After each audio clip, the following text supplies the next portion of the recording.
नमस्कार मेरे प्यारे मित्रों, स्वागत है आज की एक नई वीडियो में। दोस्तों, आज की इस वीडियो में आप सभी के सामने मैथिली शरण गुप्त का जीवन परिचय और साहित्यिक परिचय लेकर के आ गया हूं। आज की इस छोटी सी वीडियो में मैं आपको जीवन परिचय भी बताऊंगा और साहित्यिक परिचय भी बताऊंगा, और दो आपको नहीं याद कराऊंगा, मात्र एक ही याद करना पड़ेगा, ठीक है ना। अब कई लोग कहेंगे कि हम जीवन परिचय भी अलग से याद करें, साहित्यिक परिचय भी अलग से याद करें, बहुत बड़ी प्रक्रिया है। ऐसा कुछ भी नहीं है। मैं एकदम आसान तरीके से ऐसा साहित्यिक परिचय या फिर कह लो जीवन परिचय आपको बताने वाला हूं कि केवल एक ही याद करने से आपका दोनों काम चल जाएगा। चाहे बोर्ड एग्जाम में आपसे जीवन परिचय पूछे या फिर साहित्यिक परिचय पूछे, मात्र आप एक याद करेंगे और एग्जाम में जा करके लिख देंगे। एग्जामिनर आपका एक भी नंबर नहीं काटेगा। तो यहाँ पर देखो, अगर आपसे बोर्ड एग्जाम में जीवन परिचय पूछता है तो फिर आप साहित्यिक परिचय हेडिंग मत डालिएगा, ठीक है ना। अच्छे से समझ लीजिए अभी।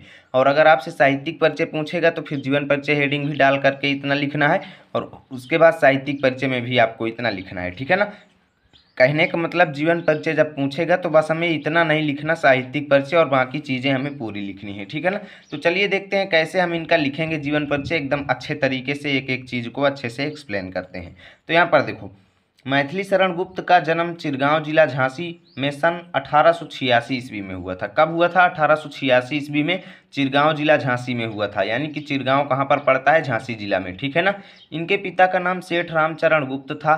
काव्य रचना की ओर बाल्यावस्था से ही इनका झुकाव था। आचार्य महावीर प्रसाद द्विवेदी की प्रेरणा से इन्होंने हिंदी काव्य की नवीन धारा को पुष्ट कर उसमें अपना विशेष स्थान बना लिया। किनकी प्रेरणा से? आचार्य महावीर प्रसाद द्विवेदी की प्रेरणा से, ठीक है ना। इनकी कविता में देशभक्ति एवं राष्ट्र प्रेम की व्यंजना प्रमुख होने के कारण इन्हें राष्ट्र कवि का सम्मान दिया गया। देखिए, इनको राष्ट्र कवि क्यों कहा जाता है? क्योंकि इनकी रचनाओं में ज़्यादातर देशभक्ति एवं राष्ट्र प्रेम का भाव पाया जाता है, ठीक है ना। तो जीवन परिचय जनरली हमें इतना ही देना है, ज़्यादा हमें देने की ज़रूरत नहीं है, ठीक है ना। क्योंकि ज़्यादातर इंटरमीडिएट के स्टूडेंट्स का फोकस किया जाता है साहित्यिक परिचय पर। साहित्यिक परिचय पर एग्जामिनर विशेष ध्यान देता है, ठीक है ना। क्योंकि जीवन परिचय तो आम बच्चे भी लिख लेते हैं, 9-10 वाले भी, ठीक है ना।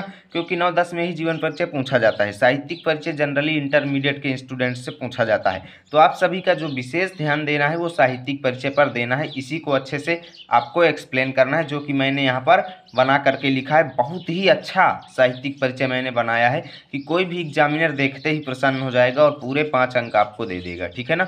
तो अच्छे से देख लीजिए कैसे लिखना है। राष्ट्रकवि गुप्त जी की कविता का प्रमुख स्वर राष्ट्र प्रेम है, ठीक है ना। प्रमुख स्वर क्या है? राष्ट्र प्रेम है। इनका झुकाव भी गीत काव्य की ओर रहा। गीत काव्य विधा की ओर इनका झुकाव था। गुप्त जी के काव्य की प्रधान विशेषता क्या है? मुख्य विशेषता क्या है? यह है कि गीत काव्य के तत्वों को अपनाने के कारण उसमें सरसता आ गई है, ठीक है ना। इनकी रचनाओं में जो प्रमुख विशेषता है वो गीत काव्य के तत्व हैं, ठीक है ना।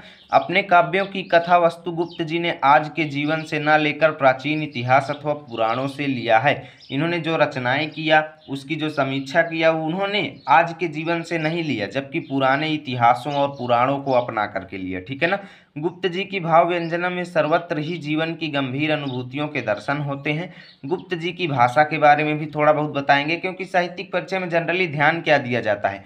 प्रमुख रचनाएं, प्रमुख विशेषताएं, इनकी प्रमुख भाषा शैली, और इन्होंने हमारे हिंदी साहित्य के लिए किया क्या है, ठीक है ना। हमारे हिंदी साहित्य में ये प्रसिद्ध क्यों है, जनरली ये ध्यान दिया जाता है, ठीक है ना।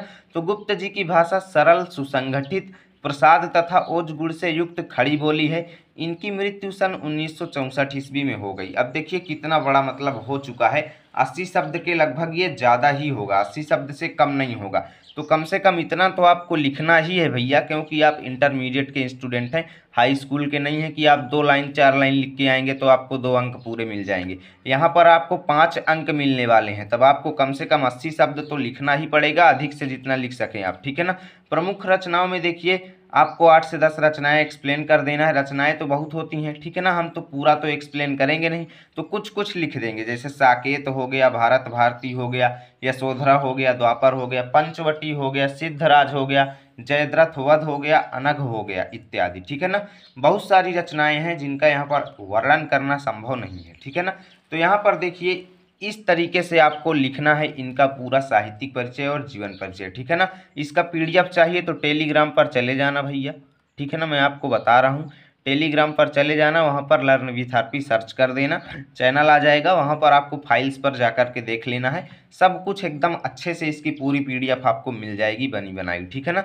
तो उम्मीद करता हूँ वीडियो अच्छी लगी होगी। यदि वीडियो अच्छी लगी है तभी लाइक कीजिएगा, चैनल पर पहली बार आए हैं तो सब्सक्राइब कर लो, क्योंकि रोजाना की ऐसी वीडियो तो आपको अंधाधुंध मिलती रहेंगी, ठीक है ना।